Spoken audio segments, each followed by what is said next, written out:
მოგესალმებით, თქვენ უყურებთ რეგიონის დღის მთავარ ამბებს. რა კავშირი აქვს კოლექტიურ უსაფრთხოებას სოფლის ყოველდღიურობასთან, უსაფრთხო კვებასთან, გთავაზობთ ფერმერის ხედვას.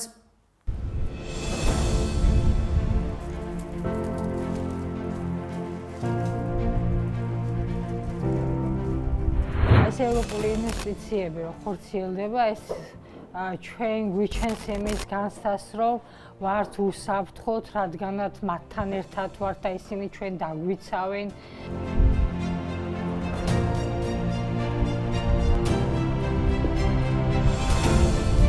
არა მარტო ევროპა, არამედ ამერიკული, მით უმეტეს ჩვენ ქვეყანა მჭიდროდ არის მათთან დაკავშირებული, რაც შეეხება ნატოს ჯარებს, ჩვენი ჯარების, ესე იგი ჯაჭვური რეაქცია არის. აი სოფლის მეურნეობით მიწის ერთი თოხისპირით გადაბრუნებული ნაჭერიდან დაწყებული, აი თუნდაც იმ ბოლო სამხედრო ორგანიზაციაზე რო ვისაუბროთ. ეს იმიტომ ხდება, რომ ეს არის უსაფრთხოება და მშვიდობა. აი ხო არაფერი არის ფერმაში ვარ და თუ შენ მშვიდობა არ გექნა, თუ არ ახარ ვინმესთან, რომელიც ძლიერია, რომელიც შენ გეხმარება, შენ შიდებს ინვესტიციას და კეთილნებას იჩენს, რომ შენც მისი მეგობარი იყოს, სხვანაირად არაფერი არ იქნება. როგორია ნატო საქართველოს ურთიერთობა ამჟამად? გთავაზობთ ინტერვიუს ალექსანდრ ვინიკოვთან. როგორც ნატოს წარმომადგენელი საქართველოში, როგორ აღწერდით ალიანსის ამჟამინდელ ჩართულობას საქართველოში?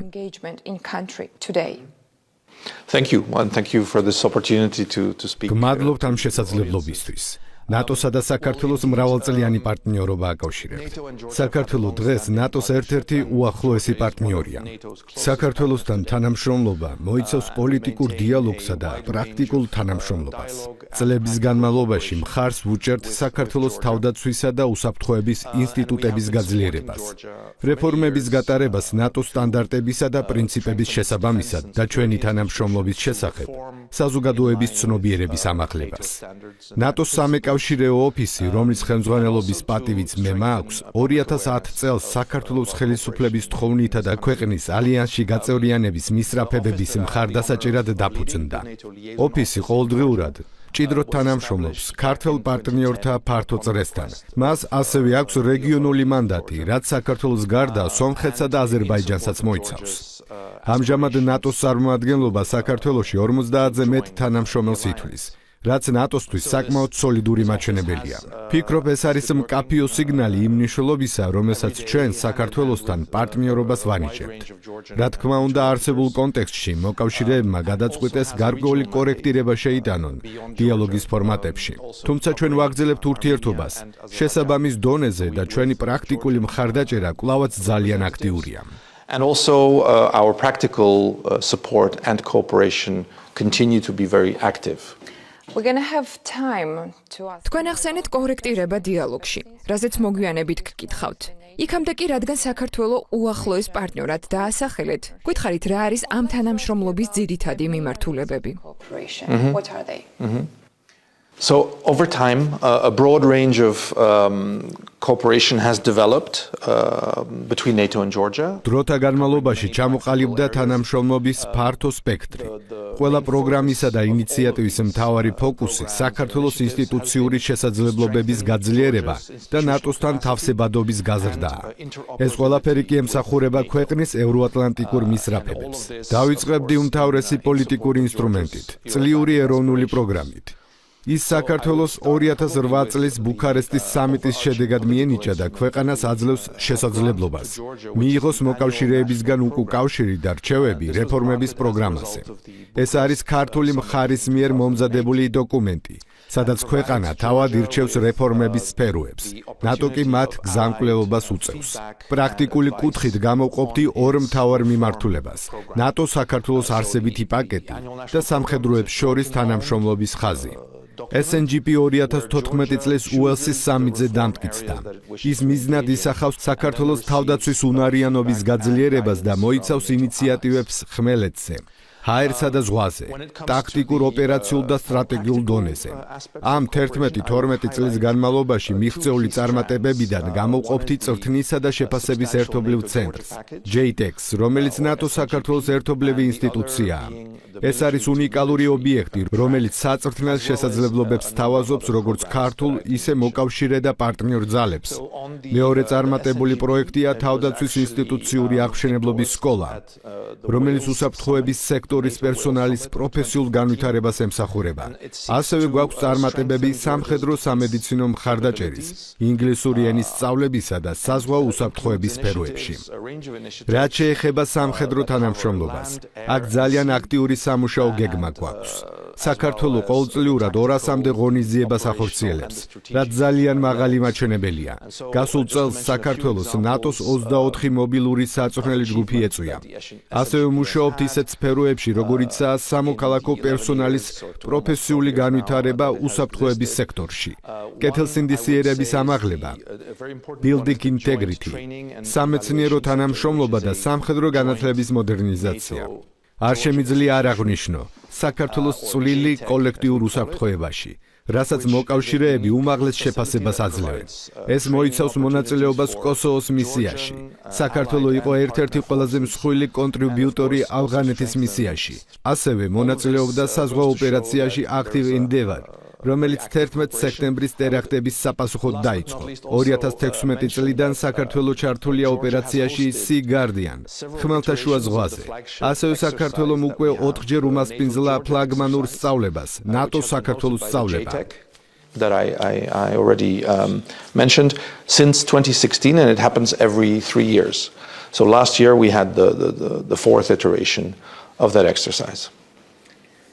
So I would like to ask you regarding the building the resilience among the Georgian society when Russian informational მინდა გკითხოთ ქართული საზოგადოების მედეგობის გაძლიერებაზე. იმ პირობებში, როდესაც რუსული საინფორმაციო ოპერაციები საკმაოდ მასშტაბურია და მიზნად ისახავს ნატოში ინტეგრაციისადმი საზოგადოებრივი მხარდაჭერის შერყევას, როგორ უჭერთ მხარს საზოგადოების მედეგობას?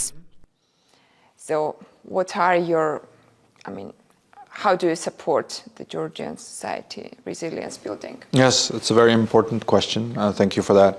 Indeed, information threats are ეს უმნიშვნელოვანესი კითხვაა. საინფორმაციო საფრთხეები მართლაც შექმნილია დემოკრატიული ინსტიტუტებისადმი დობის შესარყევად. ამიტომ ჩვენი ოფისის ერთ-ერთი პრიორიტეტი ამ საფრთხეებთან ბრძოლაა. ჩვენ ამას ვაკეთებთ ნატოს შესახებ ფაქტობრივი ინფორმაციის მიწოდებით. საუბრობთ ჩვენს ღირებულებებზე, მისიაზე და იმ სარგებელზე, რასაც ნატო საქართველოს თანამშრომლობა იძლევა. ჩვენი საჯარო დიპლომატიის ფარგლებში ფოკუსირებული ვართ ახალგაზრდებზე, საგანმანათლებლო დაწესებულებებსა და ახალგაზრდა ლიდერებზე. ვცდილობთ არ დაუშვათ საინფორმაციო ვაკუუმის წარმოქმნა და გავაქარწყლოთ მითები ალიანსის შესახებ. ამისთვის გვაქვს გასვლითი პროგრამები საქართველოს ყველა რეგიონში, სადაც ვატარებთ ლექციებსა და კონფერენციებს. თბილისის ოფისში ვაწყობთ ღია კარის დღეებს. ახალგაზრდებისთვის გვაქვს ნატოს საზაფხულო და ზამთრის სკოლები, სადაც სომხეთისა და აზერბაიჯანის წარმომადგენლებსაც ვიწვევთ რეგიონული თანამშრომლობის გასაძლიერებლად. თანამშრომლობთ მედიასთან და ინფლუენსერებთან. მათ შორის ვაწყობთ სასწავლო ტურებს ნატოს შტაბ-ბინაში. ასევე აქტიურები ვართ სოციალურ ქსელში. ამ ყველაფრით ჩვენ წვლილი შეგვაქვს საქართველოს დემოკრატიულ მედეგობაში. Democratic resilience and to helping Georgia strengthen the awareness of its society about key issues that affect all of us. You have mentioned myths, which is very important part. თქვენ ახსენეთ მითები, რაც საინფორმაციო ომის ნაწილია. ზოგიერთი მათგანი ოკუპირებულ ტერიტორიებს ეხება. როგორია ნატოს ოფიციალური პოზიცია აფხაზეთსა და სამხრეთ ოსეთთან დაკავშირებით? რომლებიც რუსეთმა დამოუკიდებელ სახელმწიფოებად აღიარა. Russia has recognized as an independent state. Since Russia's invasion of Georgian territory in August 2008 წლის აგვისტოში საქართველოს ტერიტორიაზე რუსეთის შეჭრის დღიდან ნატო თანმიმდევრულად უჭერს მხარს საქართველოს სუვერენიტეტსა და ტერიტორიულ მთლიანობას მის საერთაშორისოდ აღიარებულ საზღვრებში. ნატო მუდმივად მოუწოდებს რუსეთს გაიყვანოს ჯარები აფხაზეთისა და სამხრეთ ოსეთის რეგიონებიდან, სადაც ისინი საქართველოს თანხმობის გარეშე იმყოფებიან. ასევე მოუწოდებთ რუსეთს გააუქმოს ამ რეგიონების ეგრეთ წოდებული დამოუკიდებელ სახელმწიფოებად აღიარება. ეს არის მოკავშირეების ფუნდამენტური და ურყევი პოზიცია. ამავდროულად ჩვენ მივესალმებით საქართველოს მცდელობებს კონფლიქტის გადაჭრის გზები დიპლომატიისა და შერიგების საშუალებით ეძიოს. So we support Georgia's actions in that regard. Thank you. You have თქვენ ახსენეთ 2008 წელი. საქართველოს წევრობის დაპირება მისცეს, თუმცა თითქმის 200 წლეულის შემდეგ პროცესი შეფერხებულია. როგორ უხსნით ამას ქართულ პარტნიორებსა და მოქალაქეებს? რა უნდა შეიცვალოს წინსვლისთვის და რამდენად ღია კარი დღეს? open doors still genuinely opened. As we have already discussed, a broad range of cooperation has developed. 2008 წლის შემდეგ ნატო საქართველოს თანამშრომლობა ძალიან გაფართოვდა და მთელი ეს მუშაობა მიმართულია იქითკენ, რომ საქართველო დაუახლოვდეს ნატოს წევრობის მოთხოვნებს. წევრობისკენ მიმავალი გზა კომპლექსური პოლიტიკური პროცესია. თუმცა ნატოს მხარდაჭერა არასდროს შერყეულა. ალიანსი მუდმივად ადასტურებს საქართველოს უფლებას გახდეს წევრი. ბუქარესტის სამიტის გადაწყვეტილება ძალაში რჩება. ქართველმა ხალხმა მკაფიოდ განაცხადა, რომ სურს დემოკრატიული და კეთილდღეობის მომტანი მომავალი ევროპულ და ევროატლანტიკურ ოჯახში, რაც კონსტიტუციაშიცაა ასახული. რაც შეეხება ღია კარის პოლიტიკას, ის ჩაწერილია ნატოს ფუძემდებლური ვაშინგტონის ხელშეკრულების მიათე მუხლში. ამ პოლიტიკის ქმედითობა ახლახან ფინეთისა და შვედეთის გაწევრიანებითაც დადასტურდა. ამავდროულად მნიშვნელოვანია ხაზგასმა, რომ წევრობის გზა მოითხოვს მთლიან სახელმწიფოებრივ მიდგომას. ნატოში მხოლოდ თავდაცვის სამინისტრო კი არა, მთელი ქვეყანა წევრიანდება. სწორედ ამიტომ მოკავშირეები ხაზს უსვამენ დემოკრატიული რეფორმების მნიშვნელობას. დემოკრატიული ინსტიტუტების ფუნქციონირება, კანონის უზენაესობა და ადამიანის უფლებები ისეთივე კრიტიკულია, როგორც სამხედრო რეფორმები. საბოლოო ჯამში მოწვევა არის პოლიტიკური გადაწყვეტილება, რომელიც კონსენსუსით მიიღება. ამისთვის კი აუცილებელია, რომ საქართველო მზად იყოს იმ მომენტისთვის, როდესაც შესაძლებლობის ფანჯარა გაიღება. ჩვენ მოვუწოდებთ საქართველოს დაუბრუნდეს რეფორმების განხორციელების იმ მაღალ ტემპს, რომელიც ქვეყანას ადრე ჰქონდა. And NATO has been consistently supporting that process and encourages Georgia to revert to the high tempo of reform implementation that the country used to have. Thank you so much. You mentioned that თქვენ ასევე ახსენეთ საზოგადოებრივი აზრი. თქვენი აზრით, რამდენად იმოქმედა უკრაინის ომმა ქართველი საზოგადოების განწყობაზე ნატოში გაწევრიანებასთან დაკავშირებით? and what it requires. ბოლო კვლევებით მხარდაჭერა ევროატლანტიკური ინტეგრაციის მიმართ კვლავ ძალიან მაღალია. თუმცა უკრაინაში რუსეთის სრულმასშტაბიანი შეჭრის შემდეგ ჩვენ ვხედავთ პროპაგანდისა და დეზინფორმაციის ახალი ტალღების გამოჩენას, რაც საინფორმაციო გარემოზე გავლენას ახდენს. ეს კიდევ ერთხელ ადასტურებს ჩვენი ჩართულობისა და საზოგადოების მედეგობის გაძლიერების საჭიროებას. ეს ყველაფერი კვლავ რეფორმების გზის მნიშვნელობასთან გვაბრუნებს. რეფორმების, განსაკუთრებით დემოკრატიული რეფორმების მაღალი ტემპი საქართველოს გახდის უფრო ძლიერს და განამტკიცებს მის მისწრაფებებს. Previously you mentioned adjustments in relation to the Georgian და დავუბრუნდეთ კორექტირებას, რომელიც თქვენ ახსენეთ საქართველოს მთავრობასთან ურთიერთობაში. როგორ აგრძელებს ნატო კონსტრუქციულ ჩართულობას იმ ფონზე, როდესაც იზრდება შეშფოთება ქვეყნის დემოკრატიული ტრაექტორიის შესახებ. regarding its democratic trajectory, which has been highlighted by the several institutions and organizations lately. Indeed. I think once again it's important to remind ourselves that კიდევ ერთხელ აღვნიშნავ, რომ ქართველ ხალხს არჩევანი გაკეთებული აქვს.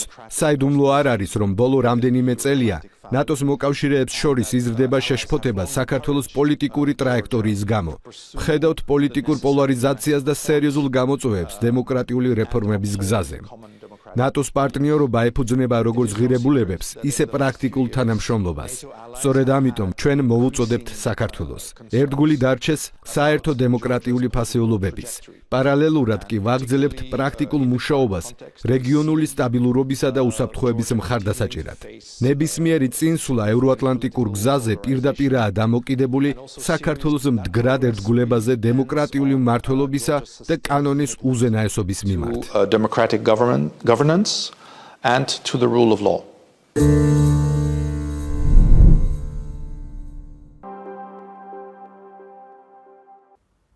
მეტი და დეტალური ინფორმაციისთვის აწვდიეთ ჩვენ ვებ და Facebook გვერდს. გმადლობთ რომ გვიყურებთ. ხვალამდე.